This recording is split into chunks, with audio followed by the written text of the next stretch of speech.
So guys, one of the reasons why I love the wet plate process so much is because I can work with my hands, right? But today's video is about something different. It's about AI. Let's start when photography was invented. And back then, the painters were a bit upset about some photographers that had no idea about light or posing and stuff like that. But other painters chose to work with the new process. And many years later, when color film was invented, guys who shot all the time black and white was also upset because of color film. And then there was the same thing happening when digital was invented. And later the digital photographers were upset about the smartphones because they had cameras and they got better and better. And now we are in the new area about AI. And now the same thing is happening from digital to AI.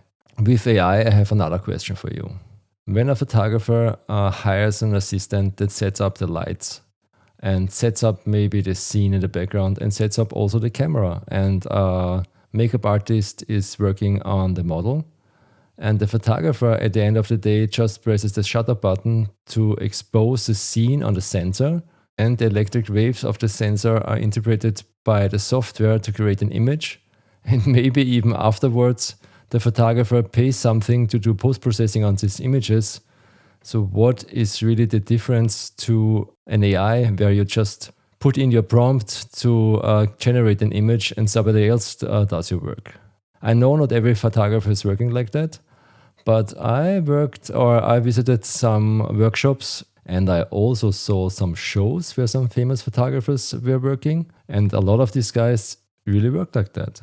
So let me know in the comments what you think about that. I would be really interested to read all your comments and your thoughts. And there's a little bit more. Did you know that the chat-based AI ChatGPT consumed 1 gigawatt of power just in January this year? And I can imagine that all image-based AIs like, I don't know, Midjourney and DALL-E is consuming much more.